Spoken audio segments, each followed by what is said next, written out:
kulan wacan kuna soo dhawaada mar kale warkii oo faahfaahsan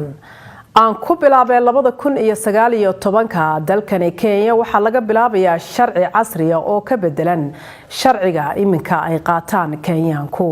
warkaasi waxa inoo haya wariyaheena Cabdi Axmed wixii ka bilaabmo sanadka 2019 ayaa dadweynaha dalkani qaadan doona aqoonsi cusub oo digital ah aqoonsigan oo noqonaya mid casri ah ayaa lahaanaya waxyaabo ka duwan midka hadda la isticmaalo iyo macluumaadka shakhsiga oo dhameystiran madaxa waaxda socdaalka ee dalkani Kenya Gordon Kihalangwa ayaa sheegay in documentigan uu noqonayo mid Kenyaanka u fududeyn doono in ay gudbaan xadka wadamada ka tirsan IGAD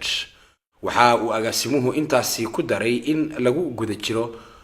soo iibsashada qalabka lagu meelmarin lahaa aqoonsigan cusub Mr. Kihalangwa ayaa hadalkani sheegay xilli uu ka qayb galay shir wada tashi ah oo uu soo qaban qaabiyay ururka wadamada ka tirsan IGAD oo ka dhacay magaalada Naivasha ee ismaamulka Nakuru macluumaadka aqoonsigan cusub oo digitalka ah wuxuu lahaanayaa wax kamid ah